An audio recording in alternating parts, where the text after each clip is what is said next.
Assalamualaikum warahmatullahi wabarakatuh.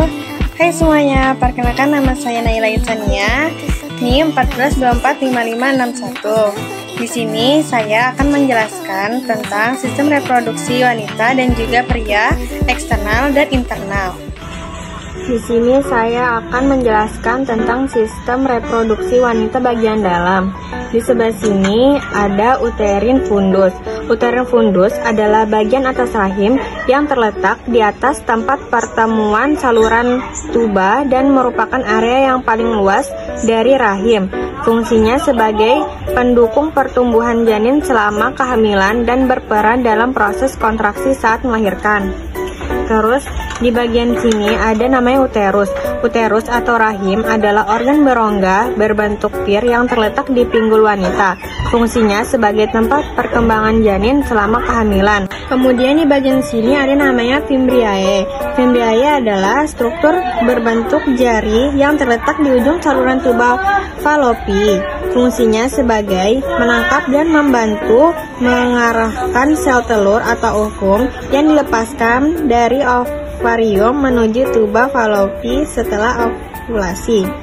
Kemudian saluran untuk menuju fimbriae itu ada namanya tuba falopi. Di mana tuba falopi ini adalah sepasang saluran berongga dan berotot yang terletak di antara ovarium dan rahim.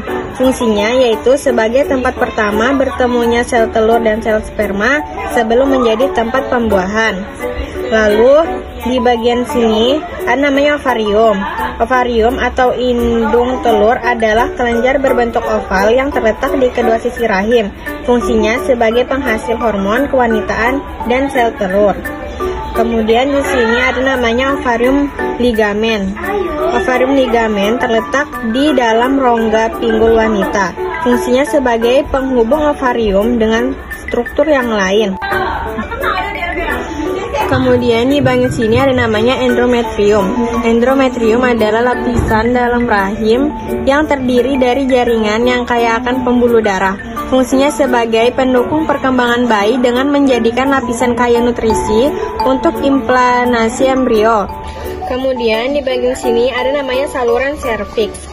Saluran serviks adalah saluran yang terbentuk di dalam serviks yang menghubungkan rahim dengan vagina. Fungsinya sebagai jarum untuk menstruasi, memungkinkan spermatozoa masuk ke rahim, dan sebagai jalur lahir bayi saat persalinan. Kemudian ini namanya serviks. Serviks atau leher rahim adalah bagian rahim yang terhubung ke vagina. Saat menstruasi, darah akan melalui serviks sebelum keluar vagina. Fungsi lainnya adalah memproduksi lendir yang memudahkan sperma menuju rahim dan mencapai sel telur. Kemudian di sini ada myometrium. Myometrium adalah lapisan otot yang tebal di tengah rahim yang terdiri dari otot polos. Fungsinya sebagai yang membantu mengeluarkan darah selama menstruasi dan mendorong bayi saat melahirkan. Kemudian di pinggirnya ini ada namanya perimetrium. Perimetrium adalah lapisan luar rahim yang berfungsi sebagai pelindung rahim dan membantu menghubungkan rahim dengan struktur di sekitarnya. Kemudian di bagian sini namanya vagina. Vagina adalah saluran otot elastis yang berfungsi sebagai saluran untuk menstruasi, tempat masuknya spermatozoa selama hubungan seksual, dan sebagai jalan lahir bayi saat persalinan. Kemudian sistem reproduksi bagian luar. Pertama di bagian sini ada namanya mons pubis. Mons pubis adalah area keseluruhan yang terletak di bagian otot vulva. Tempat di atas pubis, bagian ini ditutupi oleh rambut kemaluan setelah masa pubertas. Fungsinya sebagai pelindung. Lalu di bagian sini ada namanya klitoris. Klitoris adalah organ kecil berbentuk biji yang terletak di bagian otot vulva, di depan lubang vagina. Fungsinya sebagai memberikan kenikmatan seksual, dan selama rangsangan, klitoris dapat membengkak dan menjadi lebih sensitif. Kemudian ada di pinggirnya sini namanya labia mayora. Labia mayora ada dua lipatan kulit tebal yang membentuk bagian luar vulva yang melindungi organ genital eksternal, termasuk labia minora, klitoris, dan lubang vagina. Kemudian di bagian sini ada namanya labia minora.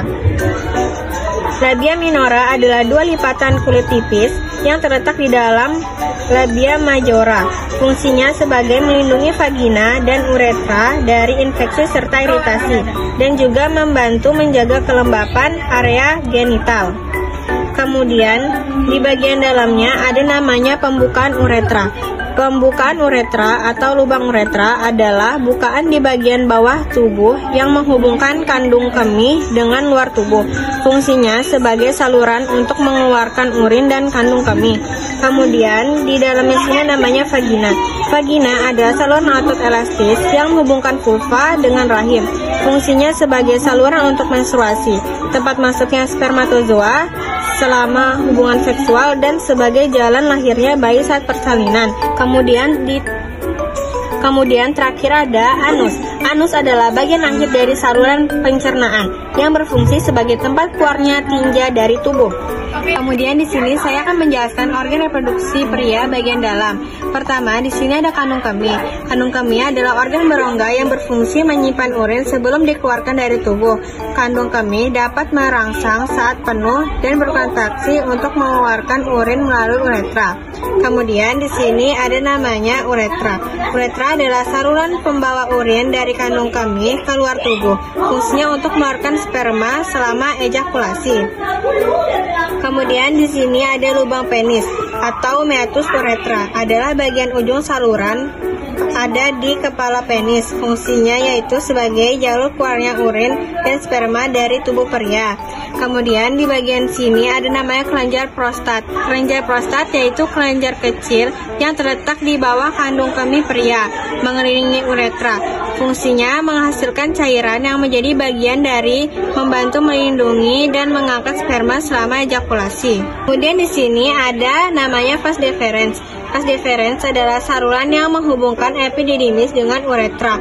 Fungsinya adalah mengangkut sperma dari testis menuju uretra selama proses ejakulasi. Kemudian di bagian sini ada testis. Testis ini dua kelenjar berbentuk oval yang terletak di dalam skrotum. Fungsinya untuk reproduksi dan hormon testosteron. Kemudian di sini ada kepala penis atau glans penis, adalah bagian ujung dari penis dan lebih sensitif dibandingkan bagian lainnya. Kemudian sistem reproduksi pria bagian dalam. Yang pertama di sini ada ureter. Ureter adalah saluran yang menghubungkan ginjal dengan kandung kemih. Fungsinya untuk mengangkut urin yang dihasilkan oleh ginjal menuju kandung kemih untuk disimpan sebelum dikeluarkan dari tubuh.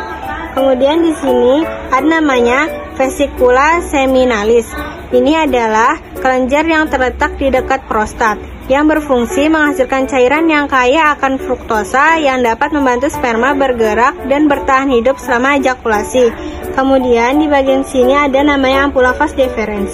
Ini adalah bagian yang melebar di ujung vas deferens dekat dengan vesicula seminalis.